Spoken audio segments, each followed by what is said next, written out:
അവൻ്റെയും പുത്രൻ്റെയും പരിശുദ്ധാത്മാവിൻ്റെയും നാമത്തിൽ ആമേൻ.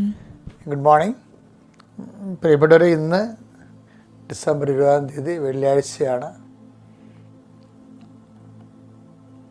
നമുക്ക് വെള്ളിയാഴ്ചകളെല്ലാം കർത്താവിൻ്റെ പീഡാനുഭവത്തെ അനുസ്മരിക്കുന്ന, ശനിയാഴ്ചയ്ക്ക് വേണ്ട കൃപ വീണ്ടെടുക്കാൻ വേണ്ടിയുള്ള ഒരു പരിസരമാണ് വെള്ളിയാഴ്ച. ഈ ക്രിസ്തുവിലെ കേന്ദ്രീകരിച്ച് ജീവിക്കുന്നവർക്കുണ്ടല്ല, ജീവിതം എന്ത് രസമാണെന്നറിയാമോ? അവർക്ക് എല്ലാ ദിവസങ്ങളും കർത്താവിലേക്കുള്ള ഓരോ സ്റ്റെപ്പുകളാണ്. So take the days as it is a gift from God. Thank you. നമുക്ക് പ്രാർത്ഥിക്കാം. അമ്മേ പരിശുദ്ധമ്മേ, അമ്മേ പരിശുദ്ധമ്മേ, ദൈവമാതാവേ, ദൈവമാതാവേ, അന്ന് അങ്ങ് കൃപാസനത്തിൽ പ്രത്യക്ഷപ്പെട്ട് വരാൻ പോകുന്ന മഹാദുരന്തത്തിൽ നിന്ന് രക്ഷപ്പെടാനും എല്ലാവർക്കും വേണ്ടി പ്രാർത്ഥിക്കുവാനും ആവശ്യപ്പെട്ടിട്ട് 20 വർഷം തികയുന്ന ഈ വേളയിൽ കൃപാസനത്തിലൂടെ ഞങ്ങൾക്കും ഈ ദേശത്തിനും അങ്ങ് മധ്യസ്ഥം തേടി തന്ന എല്ലാ അനുഗ്രഹങ്ങൾക്കും കൃപകൾക്കും ഞങ്ങളിപ്പോൾ ഹൃദയം നിറഞ്ഞ നന്ദി പറയുന്നു. അമ്മേ പരിശുദ്ധമ്മേ,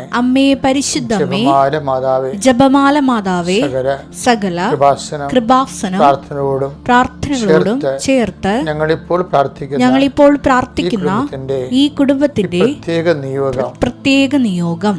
ഇന്നത്തെ നിയോഗം പരമക്കളെ,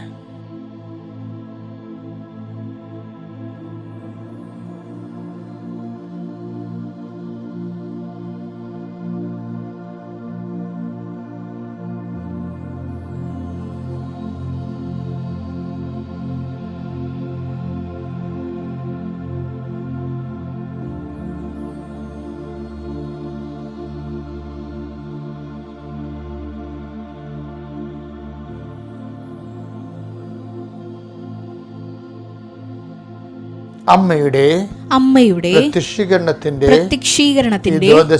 ഈ ദ്വാദശക വേളയിൽ ഞങ്ങൾക്ക് സാധിച്ചു തരുവാൻ കനിയണമേ. വിശ്വാസ പ്രമാണം. സർവശക്തനായ പിതാവും ആകാശത്തിന്റെയും ഭൂമിയുടെയും സൃഷ്ടാവുമായ ദൈവത്തിൽ ഞാൻ വിശ്വസിക്കുന്നു. അവിടുത്തെ ഏകപുത്രനും ഞങ്ങളുടെ കർത്താവുമായ ഈശോ മിശിഹായിലും ഞാൻ വിശ്വസിക്കുന്നു. ഈ പുത്രൻ പരിശുദ്ധാത്മാവിനാൽ ഗർഭസ്ഥനായി കന്യകാമറിയത്തിൽ നിന്ന് പിറന്ന് പൊന്തിയോസ് പീലാത്തോസിന്റെ കാലത്ത് പീഡകൾ സഹിച്ച് കുരിശിൽ തറയ്ക്കപ്പെട്ട് മരിച്ച് അടക്കപ്പെട്ട് പാതാളങ്ങളിൽ ഇറങ്ങി മരിച്ചവരുടെ ഇടയിൽ നിന്ന് 3-ാം നാൾ ഉയർത്ത് സ്വർഗത്തിലേക്ക് എഴുന്നള്ളി സർവശക്തിയുള്ള പിതാവായ ദൈവത്തിന്റെ വലതുഭാഗത്തിരിക്കുന്നു. അവിടെ നിന്ന് ജീവിക്കുന്നവരെയും മരിച്ചവരെയും വിധിക്കുവാൻ വരുമെന്നും ഞാൻ വിശ്വസിക്കുന്നു. പരിശുദ്ധാത്മാവിലും ഞാൻ വിശ്വസിക്കുന്നു. വിശുദ്ധ കത്തോലിക്കാ സഭയിലും പുണ്യവാന്മാരുടെ ഐക്യത്തിലും പാപങ്ങളുടെ മോചനത്തിലും ശരീരത്തിന്റെ ഉയർപ്പിലും നിത്യമായ ജീവിതത്തിലും ഞാൻ വിശ്വസിക്കുന്നു. ആമേൻ. സ്വർഗ്ഗസ്ഥനായ ഞങ്ങളുടെ പിതാവേ, അങ്ങയുടെ നാമം പൂജിതമാകണമേ. അങ്ങയുടെ രാജ്യം വരണമേ. അങ്ങയുടെ തിരുമനസ് സ്വർഗത്തിലെ പോലെ ഭൂമിയിലും ആകണമേ. അന്നു വേണ്ടുന്ന ആഹാരം ഇന്ന് ഞങ്ങൾക്ക് തരണമേ. ഞങ്ങളോട് തെറ്റ് ചെയ്യുന്നവരോട് ഞങ്ങൾ ക്ഷമിക്കുന്നത് പോലെ ഞങ്ങളുടെ തെറ്റുകൾ ഞങ്ങളോടും ക്ഷമിക്കണമേ. ഞങ്ങളെ പ്രലോഭനത്തിൽ ഉൾപ്പെടുത്തരുതേ, തിന്മയിൽ ഞങ്ങൾ രക്ഷിക്കണമേ. ആമേൻ. നന്മ നിറഞ്ഞ മറിയമേ, സ്വസ്തി. കർത്താവ് അങ്ങയുടെ കൂടെ സ്ത്രീകളിൽ അങ്ങ് അനുഗ്രഹിക്കപ്പെട്ടവളാകുന്നു. അങ്ങയുടെ ഉദരത്തിൻ ഫലമായി ഈശോ അനുഗ്രഹിക്കപ്പെട്ടവനാകുന്നു. പരിശുദ്ധ മറിയമേ, തമ്പുരാന്റെ അമ്മേ, പാപികളായ ഞങ്ങൾക്ക് വേണ്ടി ഇപ്പോഴും ഞങ്ങളുടെ മരണസമയത്തും തമ്പുരാനോട് അപേക്ഷിക്കണമേ. ആമേൻ. എൻ്റെ പ്രിയപ്പെട്ടവരെ, നമ്മൾ ഇന്നത്തെ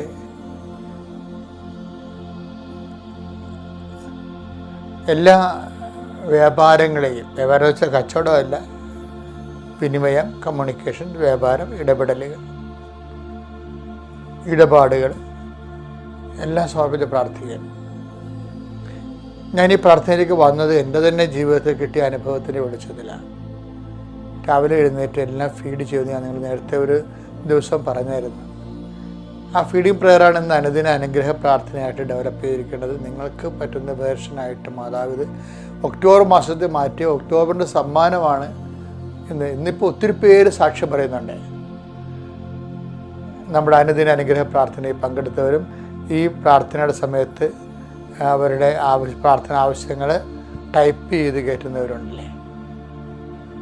നിയോഗം വെച്ച് പ്രാർത്ഥിക്കുന്നവർ, നിങ്ങൾക്ക് സാധിക്കട്ടെ എന്ന് പ്രാർത്ഥിക്കുകയാണ്. കർത്താവേ, നിൻ്റെ ഉന്നതമായ നാമത്തിന് സ്തോത്രം ചെയ്യുന്നു. കർത്താവേ, നിൻ്റെ വിശുദ്ധ പൗരോഹിത്യത്തെ മഹത്വപ്പെടുത്തണമേ. കർത്താവേ, സഭയിലുള്ള സാന്നിധ്യം പ്രകടമാക്കണമേ. അമ്മേ, പരിശുദ്ധ അമ്മേ, ദേവമാതാവേ, എല്ലാ മക്കൾക്കും വേണ്ടി ഈ നിമിഷം മധ്യസ്ഥം വായിക്കണമേ. എല്ലാ വിശുദ്ധന്മാരെ, മാലാഖമാരെ, രക്തസാക്ഷികളെ, സൽപ്രവൃത്തികൾ കൊണ്ട് കർത്താവിൻ്റെ തിരുസ്ഥനിൽ നിൽക്കുന്ന ഭൂമിയിലുള്ള എല്ലാ സുവിശേഷ സാക്ഷികളെ, ഞങ്ങൾക്ക് വേണ്ടി നിങ്ങളുടെ സൽപ്രവൃത്തികൾ ഞങ്ങൾക്ക് തുണയാകട്ടെ. കർത്താവേ, നിൻ്റെ തിരുമുറിവാർന്ന വലതുകരം, ആണിപ്രതാർന്ന അത്ഭുതകരം ഓരോ മകൻ്റെ മേലും മകളുടെ മേലും വെക്കണമേ. മനസ്സിടിഞ്ഞു പോയ മക്കളുടെ കർത്താവേ, മാനസിക പിരിമുറുക്കം കൊണ്ട് ഇന്നലെ രാത്രി ഉറങ്ങാത്തവരുണ്ട് ഈശോയെ. ഇന്നലെ രാത്രി തിരിഞ്ഞും മറിഞ്ഞും കിടന്ന് താമസിച്ചവരുണ്ട് ഈശോയെ. ഇന്നലെ ഭാര്യയും ജീവിത പങ്കാളിയുടെ വഴക്കിട്ടവരുണ്ട് ഈശോയെ. അതിൻ്റെ പേര് ഉറങ്ങാതെ കിടന്നവരുണ്ട്. മക്കളുമായിട്ട് വഴക്കിട്ട് മക്കളുടെ ചില ദുർനടപ്പുകളോ അല്ലെങ്കിൽ അഭിപ്രായ വ്യത്യാസം കാരണം അവരുടെ പ്രാർത്ഥനാക്കുറവും പിന്നെ അവരുടെ പ്രാർത്ഥനയ്ക്കെതിരെ ദൈവത്തിനെതിരെ സംസാരിക്കുന്ന കാരണം അതിൻ്റെ ഭാരമൊക്കെ ഏറ്റിട്ട് ഉറങ്ങാൻ പറ്റാതെ പോയ മക്കളുണ്ട്. അങ്ങനെ ഓരോരോ തരം വിഷമതകൾ. Help those who have all kind of travels. കർത്താവ് വചനം ഓർക്കുമ്പോൾ കേൾക്കുമ്പോൾ ഞങ്ങൾക്കൊരാശ്വാസമുണ്ട്.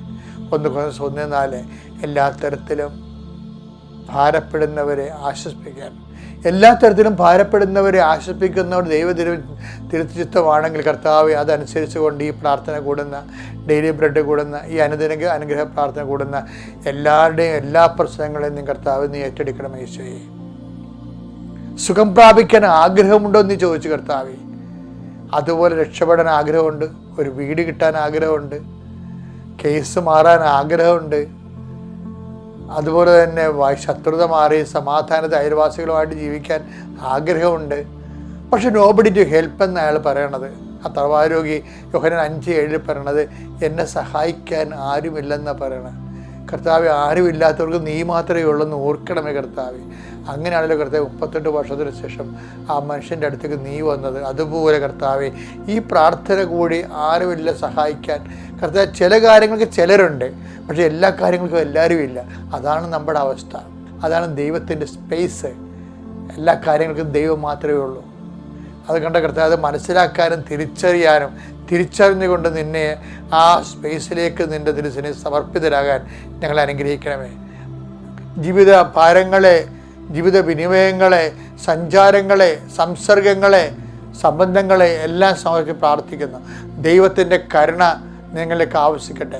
ദൈവത്തിൻ്റെ ഉന്നതമായ നാമത്തിലെ നിങ്ങളുടെ രോഗങ്ങളും ഭാരങ്ങളും ക്ലേശങ്ങളും നിങ്ങൾക്ക് പെൻഡിങ്ങായിട്ട് കിടക്കുന്ന കുറേ മാസങ്ങളായി, കുറേ വർഷങ്ങളായി, കുറേ ദിവസങ്ങളായി നമുക്ക് അവിടെ ഒന്ന് തിരിഞ്ഞു നോക്കാൻ പറ്റണില്ല, ആ പറമ്പിലൊന്ന് പോകാൻ പറ്റണില്ല, ആ വ്യക്തിയൊന്ന് കാണാൻ പറ്റണില്ല, ആ എക്സസൈസ് ഒന്നും ചെയ്യാൻ പറ്റണില്ല, ആ റെക്കോർഡൊന്ന് പൂരിപ്പിക്കാൻ പറ്റണില്ല, ആ പ്രോജക്റ്റ് ഒന്നും ചെയ്യാൻ പറ്റണില്ല. ഇങ്ങനെ ഓരോരോ തടസ്സങ്ങൾ കൊണ്ട് കൈയും കാലും കാണാത്ത കയറ് കൊണ്ട് കെട്ടിയ പോലെ ബന്ധിക്കപ്പെട്ട എല്ലാ മനുഷ്യരും യേശുക്രിസ്തുവിൻ്റെ ഉന്നതമായ ഉദ്ധാനത്തിൻ്റെ ഉന്നതമായ നാമത്തിൽ മാരക തടസ്സങ്ങളും ദോഷങ്ങളും അതെല്ലാ ബന്ധനങ്ങളും യേശുനാമത്തിൽ അഴിഞ്ഞു മാറട്ടെ. അമ്മ മാതാവിൻ്റെ മധ്യസ്ഥ പ്രാർത്ഥിക്കുന്നു. ആമേൻ.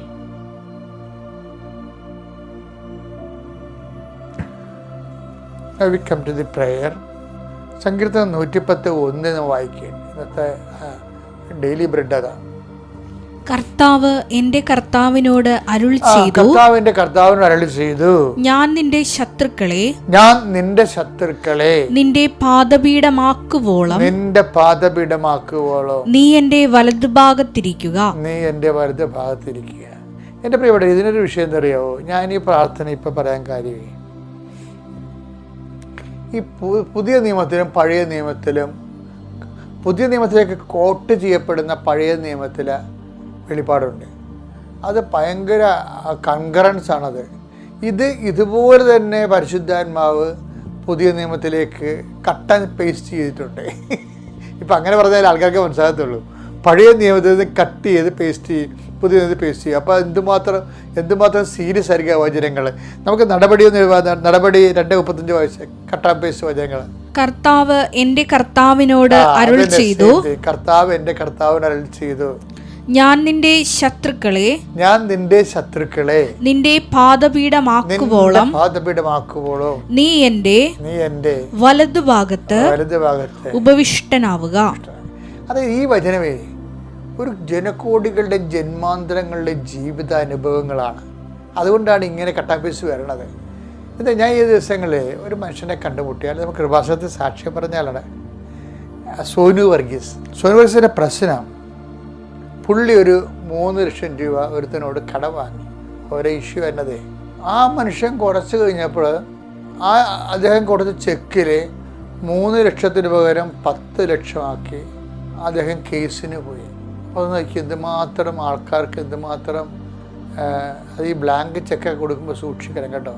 കാര്യം നമ്മുടെ കിഡ്നി കൊടുത്താലും ചെറിയ വിലക്ക് അതിനെ വില പറഞ്ഞിട്ട് കുറച്ച് വാങ്ങിക്കാനുള്ള അർത്ഥിയുള്ള മനുഷ്യർക്കുണ്ട് ഈ ലോകത്ത്. അതുകൊണ്ടാണ് ഈശോ എപ്പോഴും പ്രലോഭനത്തിൽ ഉൾപ്പെടുത്തരുത് എന്ന് പറയുകയും അത് പ്രൊട്ടക്ഷൻ പ്രെയർ വേണം. നമുക്ക് എപ്പോഴും നമ്മൾ ലാറ്റിൻ കുർബാനയിലെ ഒരു പ്രാർത്ഥനയുണ്ട്, എനിക്ക് ഭയങ്കര ഇഷ്ടമാണ്. കർത്താവ്, എല്ലാ തിന്മകളും നിങ്ങളെ മോചിക്കണമേ, ഈ കാലയളവിൽ ഞങ്ങൾക്ക് സമാധാനം നൽകണമേ, പാപത്തിൽ നിന്നും അസ്വസ്ഥതകളിൽ നിന്നും ഞങ്ങളെപ്പോഴും കാരുണ്യപൂർവ്വം കാത്തുകൊള്ളണമേ. നിത്യസൗഭാഗ്യവും രക്ഷകനായ യേശുക്രിസ്തുവിൻ്റെ പുനരാഗമനവും ഞങ്ങൾ പ്രതീക്ഷിക്കുന്നു. അപ്പോൾ ഇതൊരു ഡെലിവറൻസാണ്, അതേസമയം പ്രൊട്ടക്ഷനാണ്. കാര്യം എവിടെ നിങ്ങൾ ഈ കുർബാനയുടെ ഈ ഭാഗം ഒന്ന് കാണാൻ പഠിച്ചു, അച്ഛൻ്റെ ഇതൊന്ന് കാണാൻ പഠിക്കണം നല്ലതായി കേട്ടാ. ഭയങ്കര ഞാൻ ഇടയ്ക്ക് ഒറ്റയ്ക്കിരുന്ന് വിഷമം വരുമ്പോൾ ചിലരുടെ പ്രാർത്ഥനയാണ്. എന്താണ്, എന്തെങ്കിലും ഒരു സാധനം ഫേസ് ചെയ്യാൻ പോകുമ്പോഴും അല്ലെങ്കിൽ അത് ഏടാകൂടെ ആകുമോ എന്ന് നമുക്ക് മനസ്സിൽ പരിശുദ്ധാത്മാവ് ഒരു ബസ്സറടിച്ച് കഴിഞ്ഞാൽ ഞാൻ പറയും, കർത്താവേ എല്ലാ തിന്മകളും നിങ്ങൾ മോചിക്കണമേ. കാര്യം ഇതുപോയി നമ്മൾ ബ്ലാങ്ക് ചെക്കപ്പോഴും അത് തിന്മയാണ്. ശരിക്കും പറഞ്ഞാൽ നമുക്ക് വരാൻ പോണ തിന്മയാണ്. എന്നിട്ട് ഈ മനുഷ്യൻ പറയണേ, ഞാൻ ഉടമ്പടി എടുത്തിട്ട് ഞാൻ ആ നാടകശാലയുടെ അടുത്താണ് നിന്നിരുന്നത്. നാടകശാല എന്ന് പറയുമ്പോഴേ നമ്മുടെ ഉടമ്പടി എടുക്കാൻ വരുമ്പോൾ കൃപാസനത്തിൻ്റെ ആദ്യം പണ്ട് ഇപ്പം നമ്മുടെ കൃപാസനത്തിന് സ്കൂൾ ഓഫ് ഫോക്ക് ആർട്സ് വേറെ ചെയ്ത കാരണം ഈ സ്റ്റേജാണ് നമ്മളിപ്പോൾ ഉടമ്പടിക്ക് ഉപയോഗിക്കുക. ഉടമ്പടി സ്റ്റാർട്ട് ചെയ്യുന്ന സ്ഥലമില്ലേ, അത് സ്റ്റേജാണ്. അങ്ങനെ പുള്ളി നാടകശാല എന്ന് പറഞ്ഞു. അപ്പം ഞാൻ ആ നാടകശാലയുടെ അവിടെ നിൽക്കിയിരുന്നു. സാധാരണ കൃപാസനത്തിൽ നിന്ന് അവിടെയാണ് നിൽക്കുന്നത്. പെട്ടെന്ന് എനിക്ക് തോന്നി കർത്താവിൻ്റെ അടുത്തേക്ക് വന്ന് ഈ അനുദിന ബലികളിലൊക്കെ സജീവമായി പങ്കെടുത്ത് കുമ്പസാരിച്ച് പരിശുദ്ധ കുർബാന സ്വീകരിക്കണം. അപ്പോൾ എന്താണ്, കർത്താവ് നിൻ്റെ ശത്രുക്കളെ നിന്റെ പാദപീഠമാക്കുവോളോ നീ എൻ്റെ വലതുവശത്തേക്കുക. നമ്മൾ ദൈവത്തിൻ്റെ വലതുവശത്തേക്ക് ഇരിക്കുമ്പോൾ ഉടമ്പടിയുടെ ഏറ്റവും വലിയ സംഭവം തന്നെയാണ്. വലതുവശത്തേക്ക് ഇരിക്കുകയാണ് നമ്മൾ ദൈവത്തിൻ്റെ.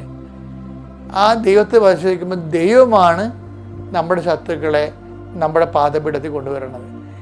ഈ മനുഷ്യൻ ചെന്ന് ഈ കേസായി അവസാനം ഒരു അദാലത്തായി അവസാനം ഒരു പോലീസുകാരനെ കണ്ടാൽ ഇത് തീരുമെന്ന്, ഒരു പോലീസ് ഓഫീസറിനെ കണ്ടാൽ തീരുമെന്ന് ഇയാളുടെ കൂട്ടുകാർ പറയുന്നുണ്ട്. പക്ഷേ ആ പോലീസ് ഓഫീസർ ഭയങ്കര വലിയ മനുഷ്യനാണ്, അങ്ങനെ അടുത്ത് ചെല്ലാൻ പറ്റത്തില്ല നമുക്ക് സാധാരണ മനുഷ്യർക്ക്. അപ്പോൾ ഇങ്ങനെ ആരും കൊണ്ടുപോകും, എന്നെ ആരും ഇല്ല എന്ന് പറയും. പക്ഷേ ഉടമ്പടി എടുത്തു കഴിഞ്ഞപ്പോൾ ഇത് പോലീസ് കേസായി കഴിഞ്ഞപ്പോൾ ഇവർ പോലീസുകാരൻ തന്നെ ഇതിൻ്റെ ഒരു കോംപ്രമൈസ് ടോക്കന് ഈ വലിയ ഓഫീസിൻ്റെ അടുത്ത് കൊണ്ടുവന്നപ്പോഴാണ് ഈ മനുഷ്യൻ ഞെട്ടിപ്പോണത്. ഞാൻ കാണാൻ ആഗ്രഹിച്ച ആളുടെ അടുത്ത് കർത്താവ് തന്നെ എന്നെ പിടിച്ചുകൊണ്ട് വന്നില്ല എന്ന് പറഞ്ഞു. ആ ഓഫീസർമാർ ചോദിച്ച് ആ വലിയ ഓഫീസർ ഇയാളോട് ചോദിച്ച് ഈ 3 ലക്ഷം 10 ലക്ഷം ആക്കേണ്ടി ചോദിച്ച്, നിനക്ക് നാണം ഉണ്ടാടാ, വേരെടുത്ത് തിന്നാൻ പാടില്ലടാന്ന് ചോദിച്ചു. അതോടുകൂടി ഇവന് ഉരുകിപ്പോയി. പെട്ടെന്ന് ആ സംഭവം സെറ്റായി. കാര്യം ഇത് നീ പലിശക്ക് കൊടുത്തു എന്നൊരു തെളിവായില്ലേ, നിന്നെ ഞാൻ പിടിച്ചകത്തിടുമെന്ന് പറഞ്ഞു. പലിശക്ക് കൊടുത്തതും തെറ്റല്ലേ, പലിശ കൊടുത്തതും തെറ്റല്ലേ. അപ്പം അത് നിന്നെ പിടിച്ചകത്തിടുമെന്ന് പറയപ്പെടില്ല. സംഗതി ശിവായിപ്പോയി. എന്താ സാരം, കോംപ്രമൈസ് ചെയ്യാൻ തയ്യാറായി. ഇതെല്ലാവർക്കും ഒരു ഓർമ്മ വേണം കേട്ടോ. ഇത് അതായത് ഇതുപോലെ ഇങ്ങനെ നമ്മുടെ ലൈഫ്, അതായത് എന്താണ്, പെരക്കത്തി പിടിക്കും വാഴ വെട്ടണ പോലെ ഇങ്ങനെ ഒത്തിരിയേറെ ചൂഷകരും തിന്മകളും ഉണ്ട്. അവർക്കത് ഇടം വരെ അവർ നോക്കത്തില്ല. ആർത്തിപ്പണ്ടാരങ്ങൾ എങ്ങനെയെങ്കിലും അവർക്ക് അവരുടെ കാര്യമാണ് പക്ഷെ ഒരു കാര്യമുണ്ട്, അനുഭവിക്കാൻ ഒരിക്കലും അവരുടെ മക്കൾ അനുഭവിക്കത്തില്ല. ഞാനാണെങ്കിൽ ഒരു 1700 പിണമെടുത്തിട്ടുണ്ട്, മരിച്ചടക്കം നടത്തിയിട്ടുണ്ട്. അപ്പോൾ ചില മരിച്ചടക്കിൻ്റെ മുമ്പൊക്കെ നമ്മൾ പോയി ഉടുക്കത്തൊക്കെ കൊടുത്ത് അവരെ കുമ്പസാരത്തൊക്കെ ഒരുക്കുമ്പോഴൊക്കെ ചിലവന്മാരുടെ ജീവിതമൊക്കെ എനിക്ക് നല്ലവണ്ണം നേരത്തെ അറിയാവുന്നതായിരിക്കും. അവിടെയൊക്കെ അന്ത്യം എന്നൊക്കെ പറഞ്ഞുകൊണ്ടല്ല, അവർ ഒന്നൊന്നര അന്ത്യമായിരിക്കും. വെറുതെ വന്ന് ദൈവത്തിൻ്റെ അടുത്ത് അഭ്യാസം കാണിച്ച് മനുഷ്യത്വരഹിതമായിട്ട് ആർക്കും ഇവിടെ എന്ത് ചെയ്യാമെന്നും നടക്കത്തില്ല. ഇത് വെള്ളരിക്കപ്പെട്ടൊന്നുമല്ല, ഇതെല്ലാം ദൈവത്തിൻ്റെ നീതിയിലാണ് നടക്കുന്നത്. നമ്മുടെ കൈ കറയില്ലെങ്കിൽ പിന്നെ ബാക്കിയുള്ള ദൈവം നോക്കും. അതാണ് പറയണത്, ഞാൻ നിൻ്റെ ശത്രുക്കളെ നിൻ്റെ പാത വിടമാക്കുകയുള്ളൂ, നീ എൻ്റെ വലവശത്തിരിക്കും. നമ്മുടെ ഡ്യൂട്ടി ഇത്രയേ ഉള്ളൂ. നമുക്ക് ശത്രുക്കളായിട്ട് പ്രശ്നങ്ങളൊന്നുമില്ല, അത് കൈകാര്യം ചെയ്യാൻ വേറെ ആളുണ്ട്. പക്ഷെ നമ്മളെന്താ ചെയ്യേണ്ടത്? നമ്മളവൻ്റെ വലവശത്ത് നിൽക്കണം, കർത്താവിൻ്റെ വചനം കേൾക്കണം, വചനത്തിൽ ജീവിക്കണം, വചനം കൈകാര്യം ചെയ്യണം, വചനത്തിന് സാക്ഷിയാകണം. അങ്ങനെ എല്ലാ ശത്രുക്കളെയും കർത്താവിനെ നിൻ്റെ പാതവിടാക്കാനുള്ള സമയം അനുഭവിച്ചുകൊണ്ട് വിശുദ്ധിയിലേക്കും സുവിശേഷത്തിലേക്കും സാക്ഷ്യത്തിലേക്കും സാക്ഷ്യ ജീവിതത്തിലേക്കും വരാം. ഈ ദിവസം നിങ്ങൾ അനുഗ്രഹിക്കട്ടെ. പിതാവിൻ്റെയും പുത്രൻ്റെയും പരിശുദ്ധാത്മാവിൻ്റെയും നാമത്തിൽ ആമേൻ.